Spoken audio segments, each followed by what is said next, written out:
We're following a developing story out of Quebec tonight. The Correctional Service of Canada has confirmed convicted serial killer Robert Pickton was badly injured in a prison assault. Pickton is serving a life sentence for the murders of 6 women. CBC's Sarah Galashan joins me now from Vancouver. So Sarah, what more are we learning this hour? Well, Travis, as you might expect, news that serial killer Robert Pickton is in hospital is certainly getting reaction, particularly out here in British Columbia. Correctional Services Canada has described his injuries suffered as being part of a, quote, major assault. We have reached out to family members of those he murdered.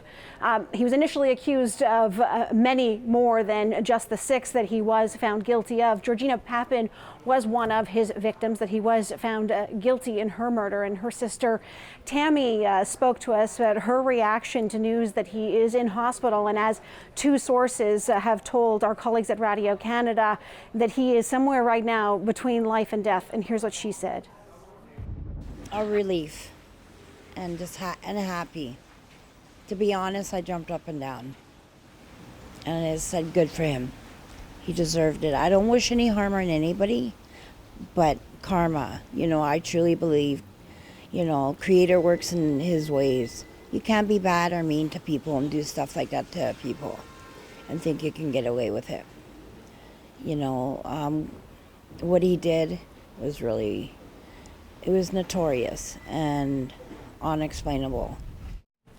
What we know of the assault on Robert Pickton is that it happened inside a common area of the maximum security Port-Cartier Institution, a detention center in Quebec, about 850 kilometers northeast of Montreal. It's where he is being held, although he is, of course, now in hospital. Quebec Provincial Police telling us that the assailant is a 51-year-old fellow inmate who is now being held in isolation, that Robert Pickton was to undergo surgery today just before 10:30 a.m. Pacific time. Now, how something like this could have happened inside a maximum detention center, that is a big question right now, and it was one that the federal safety minister did address. Dominic LeBlanc speaking just outside of question period earlier today. This is what he had to say. As happens in all of these circumstances, the Correctional Service has a process in place to review all of these circumstances. I understand that the Sûreté de Québec is also seized with this matter. One of the primary concerns I have, obviously, is around the security of these institutions and the men and women who work in these prisons. I had an opportunity to visit a maximum security prison in New Brunswick. These are very difficult and dangerous working conditions. So as I was informed of this incident, I also thought of the women and men who work protecting Canadians in the institution. And Sarah, the Pickton case goes back to the early 2000s. Briefly take us through the history of it. Yeah, so Robert Pickton was found guilty, as I say, of killing 6 women who had gone missing from Vancouver's downtown east side. They are Serena Abbotsway, Mona Wilson, Georgina Papin, Brenda Wolfe, Andrea Joesbury, and Marnie Fry. In total, DNA and remains found on the Pickton pig farm out in Port Coquitlam, which is about 25 minutes outside of downtown Vancouver. There were 33 DNA and remains that were found, and initially he had been charged with 21 other murders, but those cases were stayed. They were never actually heard in court. He is now 74 years old, originally arrested back in February 2002 at his Port Coquitlam farm, found guilty in 2007 and would be eligible for full parole as of 2027. But according to federal law, he actually is eligible for day parole as of now, as of this year. And so actually making headlines, certainly out here on the West Coast, Travis, the idea that he could be eligible for day parole, although he has not, as we understand it, applied for it. The Vancouver mayors of many suburbs and municipalities around the area of Vancouver have written opposing that any such request would ever be granted. Again, as I say, right now he is in hospital having undergone surgery. We don't know the status of how that surgery went, but as you can imagine, there is certainly some interest to know his health status right now. Yeah, Travis? absolutely, and we may get an update on that health status in the hours and days ahead. CBC's Sarah Galashan tracking the latest for us from Vancouver. Our thanks to you. Well, my next guest has visited the prison where Pickton was attacked. Mary Campbell is the former Director General of Corrections and Criminal Justice with Public Safety Canada. She spent nearly 30 years giving government policy and legislative advice around our prison system. She joins us now from our Ottawa studio. So, Mary, thank you for being here. What went through your mind when you heard this news?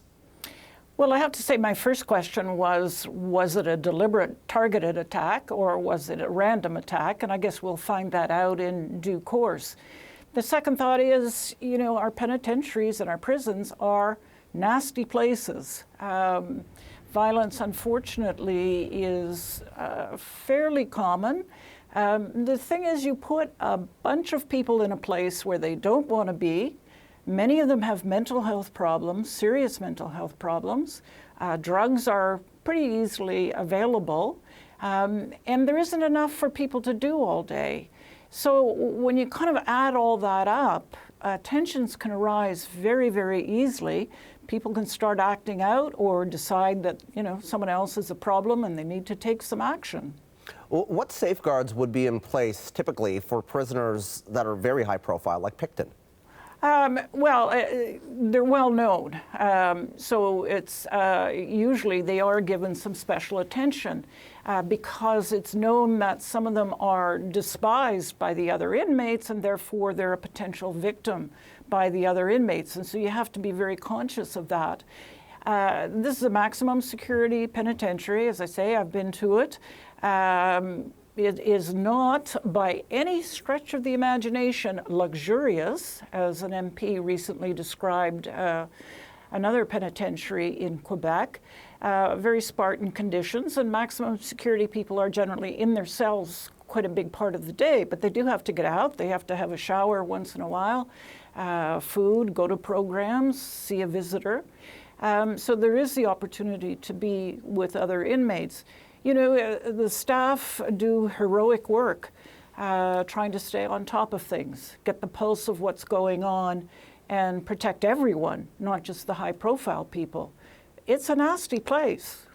Yeah, it certainly sounds like it. So Port-Cartier, this is the institution. You said it's maximum security. Talk to me a little bit more about what conditions would be like in a maximum security prison and whether or not Pickton would be in solitary confinement or would he have a cellmate? I don't know is the short answer. It's very unlikely that he has a cellmate. Port-Cartier is a relatively small penitentiary, about 230, 240 men are incarcerated there. It was a penitentiary brought to us by Mr. Mulrooney, who was quite proud of that creation. It is very isolated, nice area, but extremely isolated. And so that means that it's very hard to attract a lot of professionals to come and work there. And by that I mean psychologists, psychiatrists, people that can offer trades programming or what have you. And that's a really important point because, yes, these guys are mostly in their cells for the day, but, you know, picture spending day after day after day with nothing to do. And I would say that security is important, but it's not necessarily that we need more security. Mm-hmm. We need more to occupy their time so they're not thinking about knifing the guy beside them. And that's a problem. Attracting people to work at Port-Cartier, because it is quite isolated, is another issue. So, you know, the staff do deserve credit for doing a very hard job, but it does require some leadership as well and recognition that it's not just, you know, getting tougher, tougher, tougher, more controls. It's also offering people something to help them be productive. Let me ask you about next steps here. Quebec Provincial Police are investigating this incident. What central questions will they need to answer? And also, if Pickton passes away, how would that change how this moves forward and how this is investigated? Yeah, I think if he does pass away, I don't think that will really affect anything generally. Obviously, they'll want to look at where was this fellow, where was Mr. Pickton just physically, What did they know about either one? You know, there are some reports that this fellow had been assaulting other inmates, was in SEG, and then was let out of SEG. So they'll want to look at the decisions around that to put him back in the population. And how was he able to get a broken broom handle? How was he able to get close to Mr. Pickton? So those are just some of the basic questions of how did this come about? You know, and I do want to say for the victims, I really understand, you know, how they're feeling. I don't expect anyone to feel sorry for Mr. Pickton at this point. But bear in mind, he's one of 22,000 people that the service is responsible for. And their safety is important. I mean, really, it is the first job is to keep everyone safe, staff and inmates. Absolutely, and I will say CBC News is still working to confirm what weapon was used in this. Mary Campbell, appreciate your analysis and your expertise on this. That is the former Director General of Corrections and Criminal Justice within the Public Safety Agency of Canada, and she joined us tonight from our Ottawa studio.